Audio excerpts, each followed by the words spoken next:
Туттырдылар Гүлназны шундый нишләтергә дә белмим.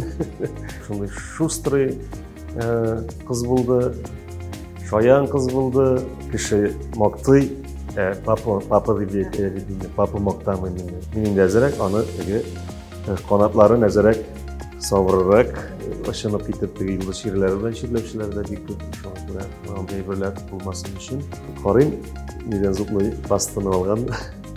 Микрофон урынына тотып, «Йөк, кызлар!» дип әле ул вакытта кнопочный телефон шунда төшереп калдырган записи да бар әле ул минем. Менә аларның гаиләсендә яңа әти барлыкка килгәч, сездә көнчелек булмадымы? Шуннан да өйләнгәндә дә менә Гөлназ кызымның роле зур булды. Шулаймы? Айгөл апасы минем тормыш иптәшем Айгөлгә очраштырдым, мине таныштырдым. Гөлназга ул вакытта 10 яшь иде. Айгөл апа бүген бездә кунсын әле.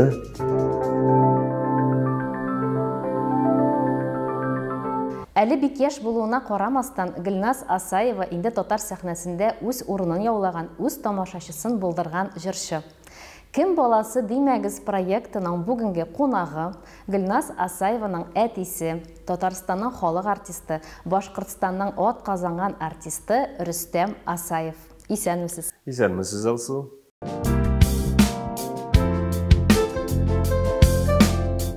Рөстәм, әле 4 бала әтисе дип тә әйтергә онытканмын. Бүгенге көндә сез аралары шактый зур булган, төрле булган 4 баланың әтисе. Гөлназ, Мөслим, Әминә һәм бәләкәй Хәбил.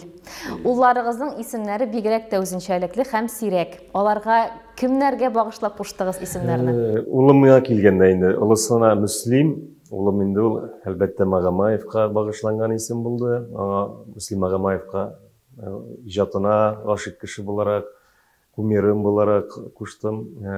Инде икенче улым инде Хәбил, ул Хәбил Хазевич Бикташевка арнап туганда да шундый зур вес белән туды. Баһадир булып туды, шуңа күрә инде. Хәлил Бикташев ул СССРның ат казанган спорт устасы, дзюдоист, Европа чемпионы, шуңа багышлап. Исемнәрен аклыйлармы? Бик яхшы кеше дә әле. Бик яхшы кеше дә. Ул татарның иң менә шундый бөек улларының берсе дип әйтәсе килә. Малайлар исемнәрен аклыйлармы соң? Әлеге аклыйлар. Олы улыма килгәндә инде Мөслим чыннан да аны үземнең яшь вакыттагы хыялым гитарада уйнарга иде. Менә үзем гитарада уйнарга өйрәнә алмагач, аны гитарага бирдек. Һәм дә инде берничә ел шөгыльләнгәннән соң укытучысы сизеп алган, моның тавышы да бар икәнлеген. Әле җыр буенча да шулай ук, әле инде бүгенге көндә мутация башлангач, әзрәк туктатып торабыз. Әмма ләкин берничә конкурсларда җиңү дә яулады. Шулай ук җыр ягыннан да сәләте бар дип әйтәсем килә.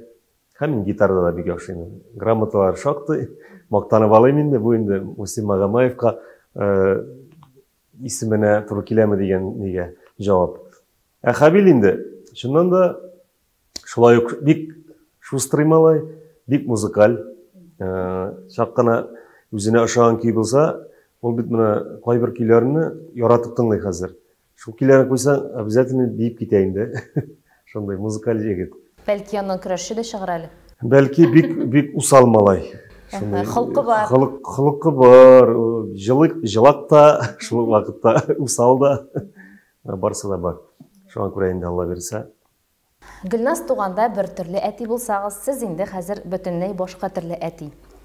Менә Гөлназ тугандагы Рөстәм нинди әти иде? Сез ул вакытка бу яңа статуска әзер идегез микән? Бик яшь булгансыз әле. Гөлназ туганда, әлеге Гөлназның яшенә караганда мин 5 яшькә яшьрәк булганмын. Бу инде сәнгать училищесын тәмамлаган ел. Июньнең 2-се кызым туды. Июньнең 8-е диплом алдым. Сәнгать училищесында 9 июньдә роддомнан алдым Гөлназны. Менә ул чыннан да ул вакытта бала инде, баланың баласы булганмын инде. Теге ничек дип әйтим, аңламаган, минем сеңелләрем, энекәшләрем булмады. Мин төпчек малай, миннән соң яшь балаларны мин не признавал, русча әйткәндә. Ул вакытта юк. Һәм инде роддомда миңа туттырдылар Гөлназны шундый нишләтергә дә белмим. Беренче күрүм шул булды. элек бит инде хәзер 2-3 көндә чыгаралар.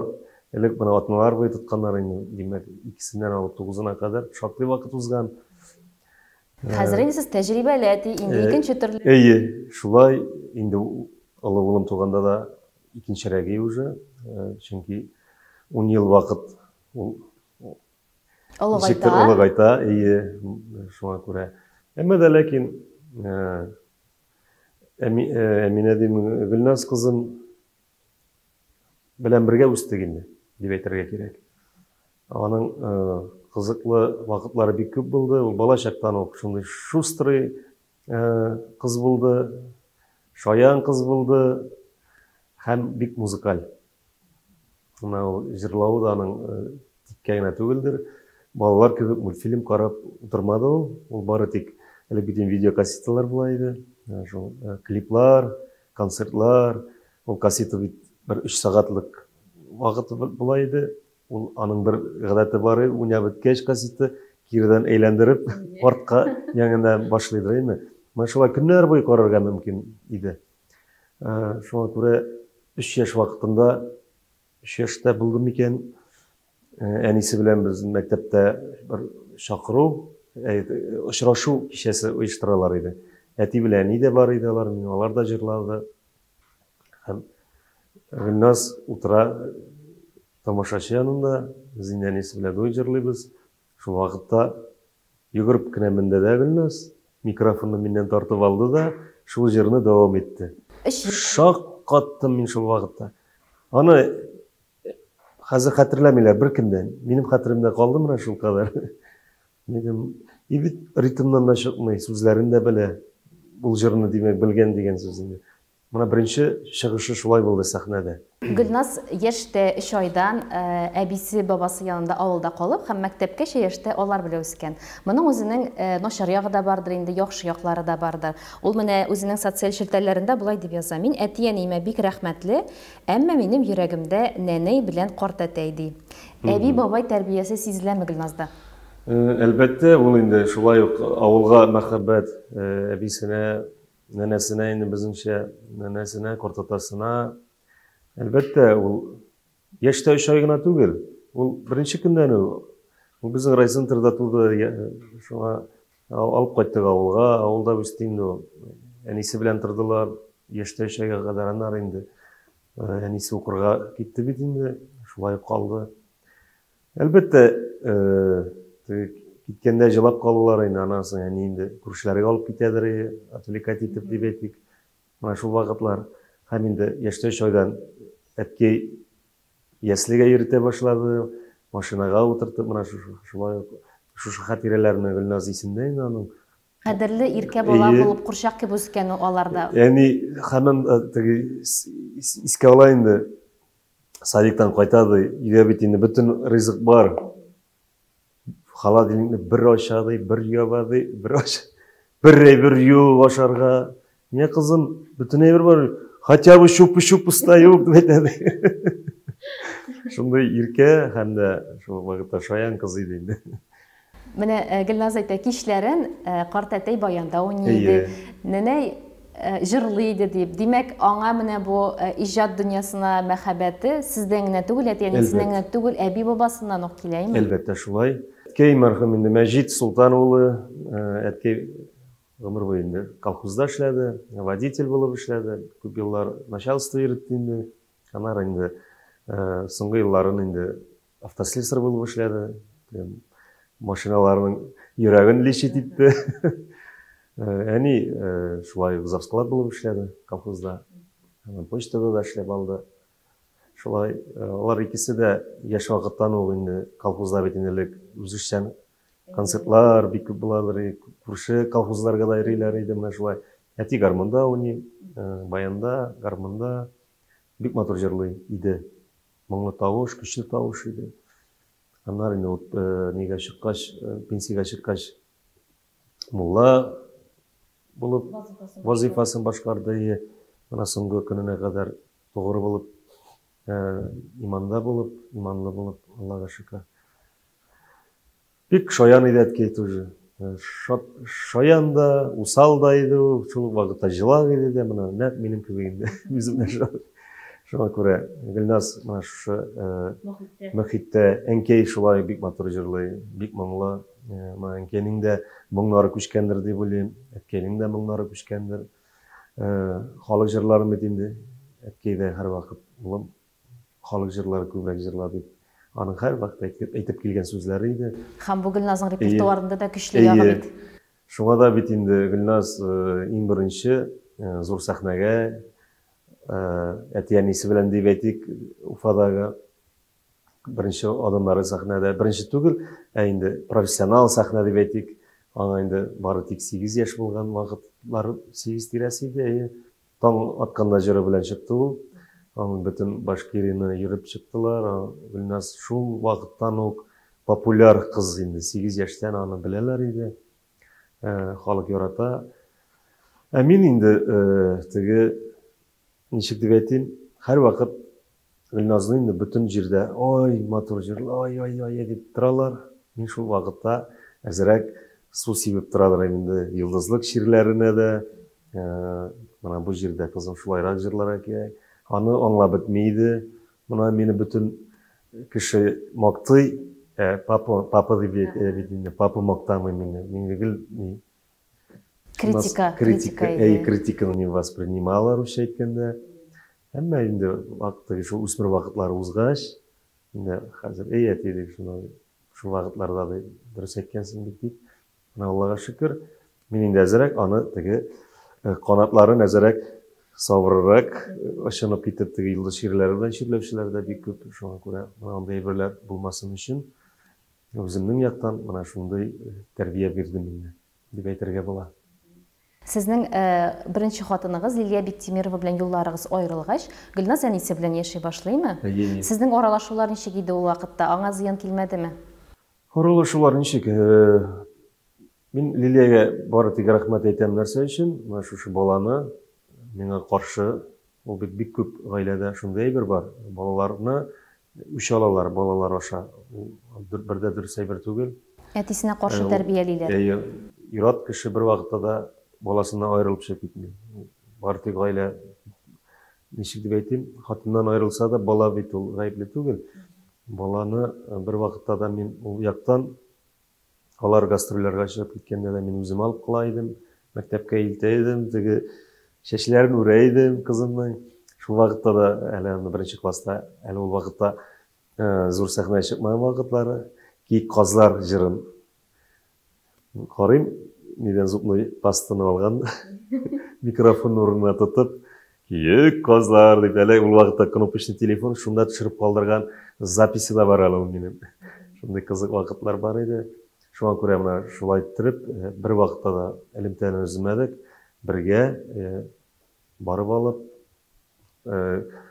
кайда булса инде ничек дип әйтим, ул вакытларда Луна паркларга, ниләргә йөртәдер инде шул, андый әйберләр Аллага шөкер. Шул бергәләп үстек инде дип әйтәсе килә.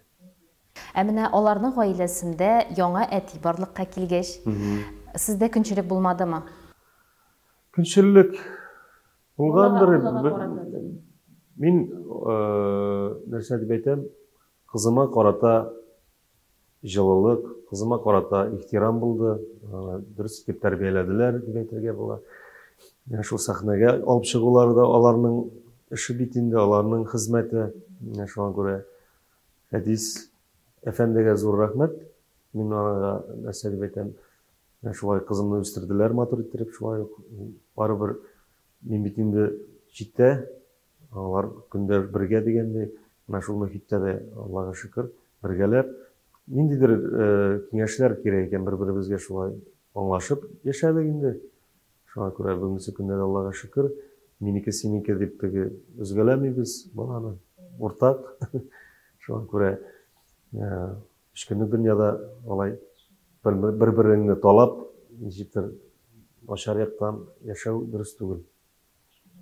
Бала өчен, бала хакына. Бала хакы бар. Менә без тамашачылар күзәтеп барабыз бит инде. Сезнең стандарт булмаган үрнәк гаилә. Менә ничек яшәсәң дә тормыш уза. Аны бит инде матур итеп яшәп карасаң, соңыннан үзеңә әйләнеп карарга да күңеллерәк бит. Үзең белән үзең горурланасың. Менә сез Гөлназ шулай ук социаль челтәрләрендә дә биргән интервьюларында да яза. Без Фәдис әти белән әни белән әби бабайларга, нәнәйләргә авылга кайтып йөри идек кунакка, һәм аныңа күршеләр дә шакката иде инде дип. Менә шундый мөнәсәбәттә яшәгәнсез, име? Монда кемнеңдер өлеше бардыр бит инде, кемнең өлеше күбрәк? Алар ничектер бу вакыйганы дөрес иттереп аңладылар, күрделәр, мине аңладылар. Беренчедән миңа карата бит инде баланы үзләре үстергәч, бөтен әйберне аңлап, һәм дә инде Гөлназ бит инде авылдан кайтып алалар, авылга кайтарып куялар. Менә ул бит әлеге связующий әйбер ул бала. Ничек кенә булмасын, һәм әти-әнигә карата да ихтирамлы булдылар алар, шуңа күрә инде. Бу чиракта тагы да бер зур плюс дип әйтик, тормышта әти-әнине хөрмәт иткәч инде. Әти-әнигә хөрмәт белән караган кешегә начар иттереп бернинди уй тумый кешегә. Шуңа күрә әткәй-әнкәйгә зур рәхмәт инде, алар аңладылар, поддержали мине, ничек кенә булмасын. Үзем дә инде теге аерылдым да, ничек тәртипсез юлларда нәрсәләр итеп йөрмәдек. Аллаһка шөкер, кызымны алып кайта идем. В общем, бергә кайнап яшәдек. Хәтта әнигез Фәдискә кияү дип дәшәдиләр, дөресме? Бүгенге көндә мин үзем дә кияү диммен Фәдискә. Син инде әйтәм, сеңелем хәзер минем. Шулай итеп көлешәбез инде. Барыбер уна очрашабыз. Хәзер инде динәбез туды, аны бергәләп роддомнан алдык. Менә ничек инде ул барыбер шул балалар аша аралашырга туры килә. Концертта сәхнәләргә дә бергә чыгып, бергә котлап, Гөлназның ике канаты кебек, бер-берегезгә хөрмәт күрсәтеп, юл куеп сәхнәдән матур итеп төшеп китәсез. Бу тамашачы өчен шулай ук теге бер матур бер гаиләгезнең үрнәге күрсәткече инде. Әлбәттә, ул шулай булырга тиеш. Менә ул Гөлназ бит генә кичкенә тора алмады, үсте дә китте, менә һәм үзенең баласы бар. Шуңа күрә гомер бик тиз үтә икән, вакыт бик тиз үтә. Ул теге генә шундый балачак булып, һәм ул минеке генә дип йөреп булмый. Балалар алар яхшылыкны күреп үссеннәр. Шуңа күрә Аллаһка шөкер, инде аларның да бар, безнең дә Аллаһка шөкер, менә тормыш иптәшем Айгөлгә бик зур рәхмәт. Ул шуннан да өйләнгәндә дә менә Гөлназ кызымның роле зур булды. Айгөл апасы минем тормыш иптәшем Айгөлгә очраштырдым, инде таныштырдым. Гөлназга ул вакытта 10 яшь иде. Пап, Айгөл апа бүген бездә кунсын әле. Гөлназның. Ошатты Айгөл апасын. Аллаһка шөкер, менә бүгенге көндә дә Айгөл дә киңәшләрен бирә. Киңәшләшеп, менә шулай дусларча яшәүләре миңа бик күңелле, бик рәхәт. Шуңа күрә ул яктан да Аллаһка шөкер. Гөлназ шулай искә ала, әти белән эшкә бара идем, һәм операга мөхәббәтем минем шунда барлыкка килде ди. Менә эшкә алып йөридегезме аны? Әлбәттә, опера театрына барадыр. Ул инде гримеркада булган парикларны да киеп карый иде. Бременский музыканты дигән спектакльдә катнаша иде инде. Каникул вакытларында. Трубадур булыпмы? Трубадур да, эт булып та беренче роль. Шуңа күрә ул театрда да кызым инде балачактан шулай горурлана иде. Әти, пап, опера. Бүгенге көндә пап операда җырлады бу кызым инде менә мине опера җырчысы итеп күрәсе килә. Ләкин менә вакыт теге үз корректировкаларын кертә, тормыш Аллаһка шөкер. Рәхмәтлемен язмышка, менә шулай икән. Казанга алып килгән өчен язмышка бик рәхмәтлемен. Казанда 3 балам һәм бер внучкам Казанда туды. Горурлык бит, горурланам. Менә кемгә ошаган димәктән Гөлназны. Шулай ук бер интервьюда Гөлназ булай дип яза. Тәрбияләп үстергән әтием Фәдискә ошап, мин туры сүзле. Рөстәм әти белән үссәм, тыныч холыклы, итәгатьле булар идем. Сез ничек уйлыйсыз? Белмим инде, туры сүзле ул әтидән киләдер әле ул. Минем әти шундый туры сүзле булды. Эшкерсез, ул теге кешенең артына сөйләп бирмидер, моны кирәк икән әйтәсең. Әмма ләкин моны ул яклап әткәйгә ошаган ул. Әйе. Мин үземне бик тыйнак дип тыйнак инде, әмма ләкин мин кызу шулай ук, кызулык бар. Теге әгәр дә дөрес булмаган сүзләрен шулай эшләдең дип әйтсәләр, булмаган эшне андай вакытлар, теге несправедливый әйберләрне, гаделсезлекне мин бик авыр кичерәм.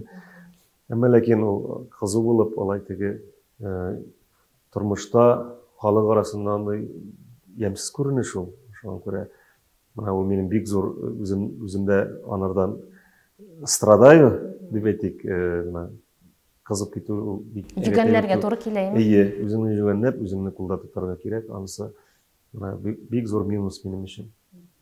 Шуңа күрә кызыма да әйтәм, мин анарында бит инде турыга әйтеп тә җибәрә, кызып та китәргә может. Әйтәм, син кыз бала, кызым, нирәк бул, тыйнаныграк, тәтирәк бул. Менә үсмер чактамы, бала чактамы Гөлназның әти синең белән яшисем килә дип әйткәне булмадымы? Бала чага бит инде ул төрлечә, әле булай, әле булай. Үсмер чакта бигрәк тә. Ничек дип әйтим, кызым һәрвакыт үземнең янында булды инде. Менә Казанда да бит, Аллага шөкер. Күбесе көндә Казанда горурланам. Кызым һәрвакыт мине аңлады. Ул һәрвакыт әйтәм бит, әти илән инде, пап дигән әти дими. Пап илән инде, пап илән инде. Бер үзең яшәмә инде дип шулай итеп, мине таки иләндерде. Һәм бик уңышлы иләндергән. Әлхәмдүлиллаһ, шөкер, Аллага шөкер, бүгенге көндә. Әниләре, сеңелләре бар. Әминә кызым да апасы белән бер бик ошашлар. Гадәти дә, төскә дә, бик удивительный бер. Шуңа күрә исән сау булсыннар инде балалар барысы да. Менә вокалга килгәндә, Гөлназ вокал белән кайда шөгыльләнде? Аның укытучылары кем иде? Вокалга килгәндә, мин укыган, әнисе укыган укытучыда Фарзанат Сагитова укыды. Уфада укыды. Менә укытучының безнең Фарзанат Кулның шундый яхшы ягы бар, ул табигатькә тими. Күп укытучылар бер калыпка салалар. Һәр кешенең үз тембры, үз манерасы бар. Менә шушы яктан килгәндә, Фарзанат Кулны бары тик аның табигатын гына үстереп, менә дөрес юлга салды дип әйтәсе килә. Бик зур рәхмәтлемен аңа. Безне дә тәрбияләде. Менә инде кызымны да. Уйлазым, шул табигый бала чагыннан килгән ни бар инде. Моңы бар, үзенең тембры бар. Бары аны танып була. Радиода җырласа да, шулай булырга тиеш. Һәр кешенең үз тембры, тембр окраска голоса дип әйтелгән русча. Шуңа күрә. Димәк, бу күбрәк табигатьтән бирелгән талантмы, әллә укытучының менә бу Гөлназның хезмәте һәм укытучының аңа салган белемнәреме? Табигат күбрәк роль уйный, әмма ләкин ул табигат материал бит инде, аны бузарга да була. Аны дөрес иттереп эшкәртергә дә була, үстерергә дә була. Шул вакытта укытучының зур хезмәте шул инде. Не вредить, дөрес иттереп алып бару. Гөлназ белән бик нык горурланган чагыгыз кайчан булды? Кайсы дип әйтер идегез? Менә шул вакытта мин аның белән бик горурландым дигән чагыгыз. Күп булгандыр инде ул бәлки, ул бит инде хәзер. Мин аның җырлаганыннан сокланып, ох, дип, теге нитеп ошонып китә торган вакытлар булмады. Мин бит инде барыбер белгеч буларак карыйм, миңа җырчы буларак барыбер теге жюри титә башлыйсың. Дулкынланасың бик каты. Менә беренче чыгышлар кызымны монда Казанга алып килдем. Проектлар, беренче проект булды. Теге балалы, әтиле балалы, шундый дөресен әйтим. Анда әниләре дә җырлады, әтиләре. Шул проектта дулкынланасың. Кызым өчен дулкынланам, үзем өчен түгел. Ул икеләтә нагрузка дип әйтик. Авыр шул вакытлар. Горурлану инде менә, Аллага шөкер, матур итеп кияүгә чыгу. Шәхси тормышы беренче урында димәксеме? Шуның өчен горурланасыз. Кыз бала өчен иң бәхет менә гаилә корып, бәби әни булу. мәни болу белән мин бик горурланам, Аллага шөкер. Шундай ук бик шустрый гына бер кызыбыз бар, Леночка. Бүгенге көндә мынау хатын-кызга иң зур ул профессия түгел, әни булу. Аллаһ Тәгалә шулай яраткан хатын-кызны. Әни булу ул барыбер олы бәхет кыз бала өчен. Гөлназның беренче тапкыр гашык булганын беләсезме? Сезгә андый серләрен сөйли идеме? Бер кызык. Гөлназ сер тота алмый инде ул. Или ничек дип әйтим, хәзер шул икенче хатыным белән йөри торган вакыт, отпускка кайткач инде, хәзер җибәрми бит мине Гөлназ. Капка төбендә тора. Беләм, син кызлар янына барасың, көнләшәләр инде, икенче кыз. Юк, кызым, әйтәм, мин бит нәнәңә әйтмә. Мин бит әйтәм, райцентрда кибеттә охранга кердем, эшкә әйтәм, акча кирәк бит. О, түлке әйтәм, нәнәңә әйтмә. Ярый, пап диде. Мин инде китү белән йөгереп кереп, әни ышанып беткән хәзер. Эй, балакай, акчасы да юктыр инде тегеләй. Эй, мине шәлләп, яфа мәш килгән. Әйтәм, юк инде шулай итеп, моны кызык вакытлары Гөлназны җибәрмидер. Хәзер ярый кызлар янына юк әйтәм, кызым. Шуннан утыртып алып бардым. Действительно, дуслар белән очраштык, матур итеп утырдык. Шуннан соң гына инде, пап, син дусларың бар икән дип. Шуннан бер кызык Гөлназның, Гөлназ турында балачаклары кызык. Хәзер минем Вил дигән бер дустым бар иде. Ул бик зур кыз хакмы. Шуны күрсә куркып җылыйдыр инде. Ой, якын килмидер. Бер елдан соң Гөлназ үсә төште бит инде. Без бит инде брат дип сөйләшәбез. Вил брат. Эй, папа, мин ни булганмын икән? Ул бит оказывается синең братың икән. Мин аны белмәгәнмен ди. Бер елдан соң үскәч, брат, менә шундый кызык ниләре бар иде инде Гөлназның. Егетләргә килгәндә теге, ул сер тота торган кыз түгел дисез. Әйтә идеме, кемнедер шатып йөргәнен аңлыйдыгызмы? Ул гашык буладыр инде, күп зур абыйлар менә. Минем дусларга да гашык булган, аны сөйли инде. Шулай гашык булай инде. Классташка да минем гашык булган. Нигә? Шулай ук Уфада яшәгәндә гастроль белән кайта идек, районнарда йөргән, авылларда шулай. Әтәни йортына кайтып кунабыз, команда белән. Анда да инде безнең белән йөреп йөридер. Утырып китә гастрольгә. Аның каникул вакытлары була инде шул 8-10 яшьләр вакытлары инде. Шунда звукорежиссерга бер гашык булган. Бу абыйга гашык булган, бик гашык. Любвеобильный кыз иде инде бала чагында. Аннан соң бер заман тамашачы Гөлназны Радик Юлъякшинга, Ришат Тухватуллинга кыдалый башлады. Олар аралаштылар инде, бәлки йөргәннәрдер. Анысы теге миңа әйтеп бетермәгәндер инде. Ләкин ничек дип әйтик, шулай дус булулары өчен рәхмәт. Матур йөрделәр, тәртипсез йөрмәделәр дип әйтик. Шуңа күрә кыз бала белән егет арасында дуслык була инде. Тем более иҗатташ дуслар бит инде. Сәхнәдә бергә җырлап йөргәч. Гөлназның сольный концертлары да булды бит инде. Аллага шөкер, беренче сольный концерты, ике концерты мин 18 яшенә икән, или 20 яшенә. 20 яшенә беренче филармониядә концерт эшләдем, Аллага шөкер. Аннан соң тагын эшләдем, 2 концерт. Сезнең белән киңәшләшәме концертлар? Сезнең фикергә кулак саламы? Сезнең менә иҗатта биргән иң төп киңәшегез аңа нинди? Җырлар, репертуар һәм программа төзегәндә дә. Bütün җырларын кайсы җыры белән башларга, алар барсында үзем режиссер буларак эшләп тизеп, музыкаль яктан бизәп дип әйтим, ул яктан. Гөлназ үзенә аның бер яхшы качествосы бар, ул җырны җиткерә белә халыкка.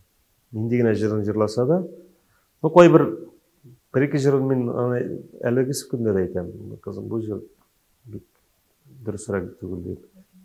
Ләкин мин яратудан гына түгел бит, халык ярата дип әйтәм инде. Шул яктан җиренә җиткереп, кайбер җырнан чыннан да күзәнәкле теге тән шымырдап куя торган җирләре бар. Коллегалар да һәр вакыт әйтеп китәләр инде, шул җырын тыңладык. халық ярата. Кая гына барсаң да, ой кызыгызны яратабыз, ой кызык. Мына аны мактанып та әйтмим. Бүтін нинди генә регионнарда булган юк, бүтін җирдә Гөлназны тыңлыйлар, беләләр. Олы абзыйлар да даже. Әйтәм, бабай, син аны каян беләсең? Интернеттан беләм ди. Әйтәм, карыйсызмы? Әйе. Гөлназның менә җырчы буларак көчле ягы кайсы дип саныйсыз? Җырчы буларак. Әйе, җырчы буларак. Җырчы буларак харизм кирәк бит, моң кирәк. Ана бик күп җырчылар үзләрен яратып җырлый, үзләренә үзләре сокланып. Ана Гөлназда улай бер юк. Ул җырлый халык өчен. Ул кирип китә ул җырга. Теге үзен күрсәтеп, үзенә сокланып йөри торган мына шул ягы ул сизелә бит. Сәхнәдә ихласлык дигән әйбер булырга тиеш. Кешене яратырга кирәк. Теге мына мин дип теге йөрер-йөрмә шундый важный булып йөрүчеләрдә бик күп. Ул артистка дип килешеп бетмидер. Бизәми артист. Әйе. Шуңа күрә шул ягыннан ул Гөлназ гадел. Мана ул ягын яратам. Ул минем белән инде ничектер без аның белән дуслар. Кызыма килгәндә сөйп ятырасы килә инде шулай. Кайбер әйберләре белән әлбәттә киң сүзгә сүз килешкән вакытлар була теге. Түгенде зур әйтеп түгел инде. Бәхәс дип әйтик. Ну пап дип җибәрә инде. Мен кызым шушы җыртык шалбар кимә инде мен. Нәрсәгә икән? Ну пап аңламыйсың син. Бу бит мода. Китенме. Күлмәк кибере. Җыртык шалбар теге. Шундай әйберләргә инде мин бераз. Әйе. Аңлап бетмим. Әйе. Рөстәм, сез нинди дәвәти? Динә бит инде сезнең төпчек улыгыз белән Хәбил белән теге бер яшьтә диярлек. Сез Динәне менә онык буларак башка төрле яратасызмы? Әллә инде менә ул балалар белән теге балагыз кебекме ул сезгә? Әле аңлап бетә алмыйм. Бала кебек инде. Менә Хәбил белән икесе бер яшь булгач, алар балалар инде минем. Мин теге ничектер аерым буны һичкем дип теге әйтәләр инде ул баланың баласы бигрәк тә татлы дип. Гел бергә булмагач, узак күрешмибез. Менә бер шәһәрдә яшәсәң дә, алар үзләре бер юлда, мин үзем кайтып кергән юк. Үзем өйдәге балаларны да сирәк күрелә. Шуңа күрә мин алар барысын да оптым менә бергә бер төрле яратам. Бер генә теге моны күбрәк, моны әзрәк дип түгел. Барысы да минем өчен кадерлеләр, тәмлеләр. Шуңа күрә татлылар дип әйтим. Бәхетле булсыннар балаларым барысы да. Барыбызның да балалар бәхетле булсын. Амин, шулай булсын. Шуңа күрә алсу сезгә зур рәхмәт. Үзегезгә бик зур рәхмәт. Кызым белән кызыксынганыгыз өчен кызыма килгәндә әлбәттә горурланам.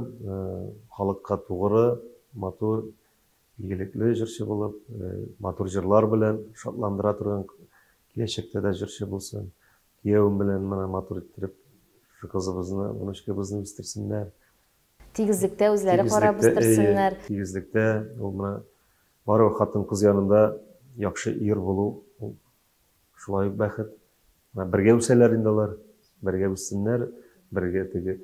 Без инде олигархлар түгел, фатирлар әллә инде анда ниләр алып бирергә, менә шушы кулдан килгәнчә ярдәм итеп, иң мөһиме, иң зур бәхет ул ниндидер байлык түгел, иң зур бәхет балага әти-әни исән сау булу.